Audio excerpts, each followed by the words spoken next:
Um, but yeah, it's for me personally. I use those methods very rarely.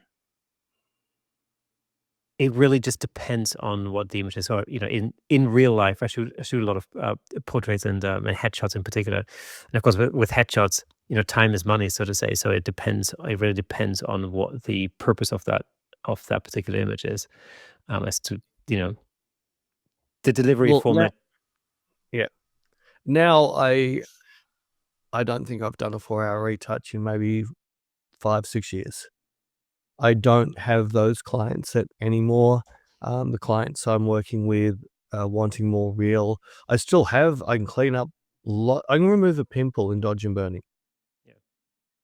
Right. So I can still do it, but I don't need to go to the extent because I'm not working with clients that want absolute flawless. They actually want to see it to look like it's real. Even though I might have put 10 or 15 minutes into some dodge and burning, it's just evening out shadows and toning on skin. But one of the things I say to everybody, once you've decided on your retouching, blow it up to about A1 or A0, then have a look at it carefully. And you'll be surprised. If you can blow it up bigger, it's even better. I was with one of the highest top guy with Hasselblad in Australia many years ago. We were on a night shoot. He came out to watch what we were doing, and we're out the front of Dior or one of those things. I've walked up to the big picture on the window, and I'm just laughing. He said, "What are you laughing at?" But what they're doing it to a sharpened raw. So everything's been sharpened. The out of focus ring stands out so badly blown up.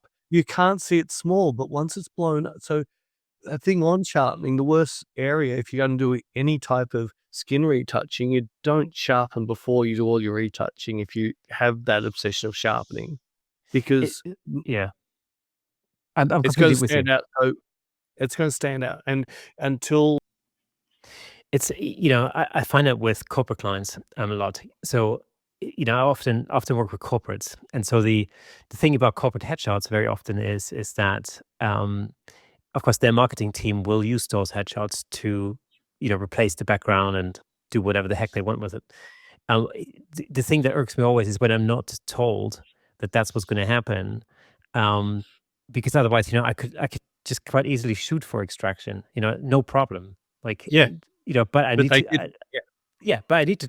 This needs to be communicated. Otherwise, Yeah, she's got black hair and you put her on a black backdrop. I can set up to have that background and this lighting, but when we're just using natural light, I spend a lot of time seeing light and finding light. And on some of the workshops especially, I basically have 2 areas which I say these are the only 2 reasons you come to do the workshop. I need to teach you how to see light. Everyone's heard of the word "see the light." And 99% of the people who come to the workshop say, "Yeah, I've heard it, but I've got no idea what that means."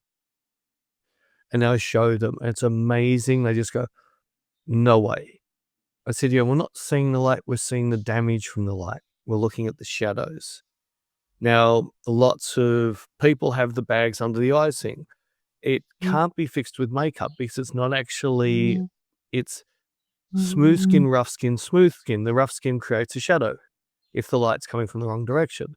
So we need to get the light coming in on the right direction, which fills in the bags. And I start off normally putting him into a baggy type situation, then just ask the model to lift her chin up slowly, and all of a sudden the bags disappear. And I said, "See, all the imperfections are only there because if the light is showing you, we need to adjust the angles or find things to bounce off. Like we might need to be on near there's a white building over there. We'll put her in the shade, let the sun bounce off that white building, come across the street and light her more to fill her bags in or cranky lines." And that manipulation, I spend a lot of time on that. And I'm talking also in middle of full sun standing on a driveway, I'll show them how to manipulate that to work. that's interesting because obviously conventional wisdom would say, that's probably the worst time of day to shoot in, and that's the one time to be avoided, as opposed to the soft lighting of like cloudy, overcast days. But there's no direction, and that's the problem. Yeah. It's just like you've got to try and light with your whole roof as a glow. Right, even over the whole roof. Where can you put them? You'd have to turn their head up to the light to stop any raccoon eyes. And you can't, bringing reflectors is not strong enough to bounce back in. And that's the problem. It was so funny. One of the early workshops I did was in Zurich, and every time I've been to Zurich, we pretty much had overcast. And this particular day was so heavy overcast.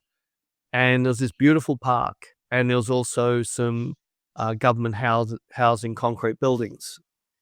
And I said, "Look, we'll walk our way over to the park, but let's start at these government housing buildings." They had little walkways through them and stairwells, and it was very sort of nook and cranny.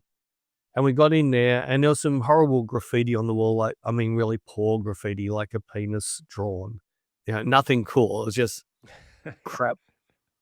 And I'm setting up these beautiful models, and I'm sitting there in the most ugliest position in the world with the buildings. But then I just worked my angles so you couldn't see where they actually were. They had beautiful light, and they were all saying, I can't believe how good the light, the pictures were coming up. Thank you so much for tuning in. If you enjoyed that clip, then press here for the full episode in glorious Technicolor. Hey, and don't forget to subscribe.